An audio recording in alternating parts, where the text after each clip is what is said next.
All right, so I'm out here at the glamp site. It's a beautiful fall day. Don't mind my raspy voice. I caught COVID like a week and several days ago, and still recovering. Yeah, I brought the kids up here. They're up in the tent playing games.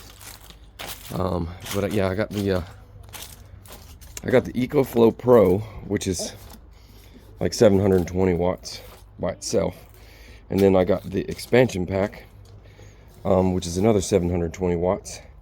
And so now we have 1440 watts of power out here.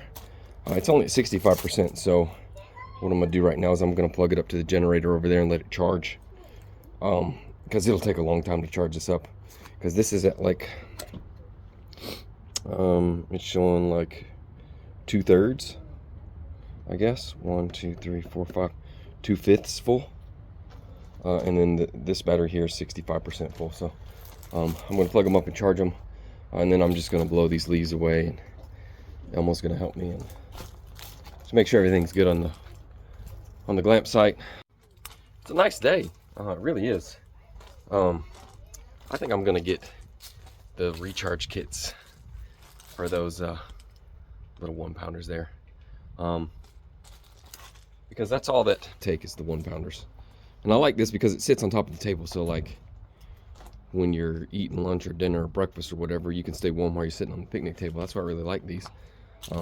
But maybe eventually I'll get a heater that just hangs from the ceiling, plugs up to a tank that's set up somewhere else out here. But right now it's what I got to work with, so I think I'll get the recharges. But anyways, let me hook these batteries up, get them charging.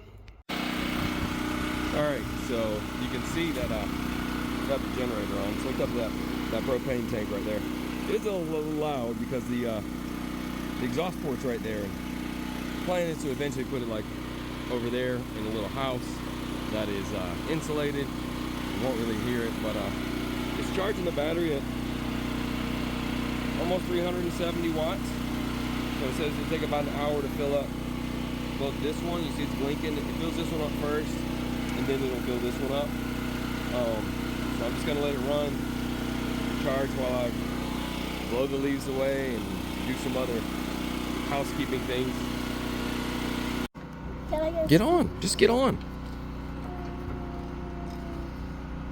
I'm gonna give her some speed. No, just go, Kendall.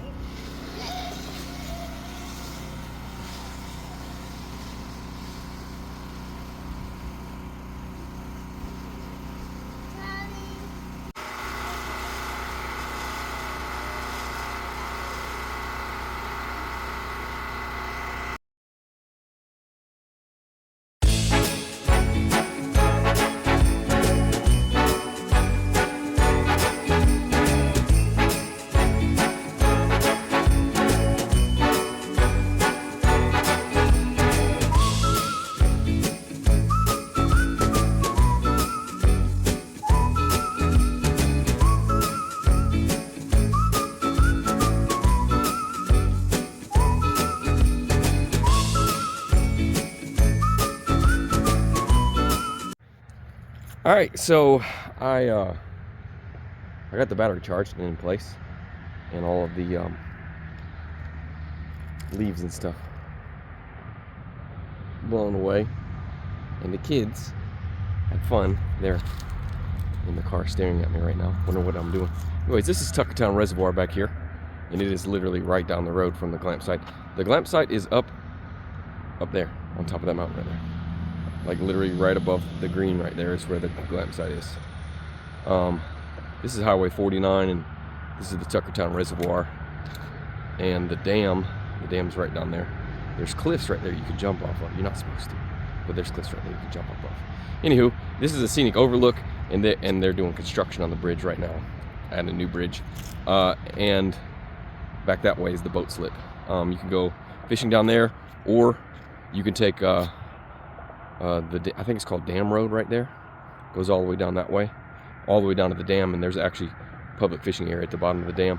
There's fishing all along there too, with a bunch of little lakes and ponds back behind. Water!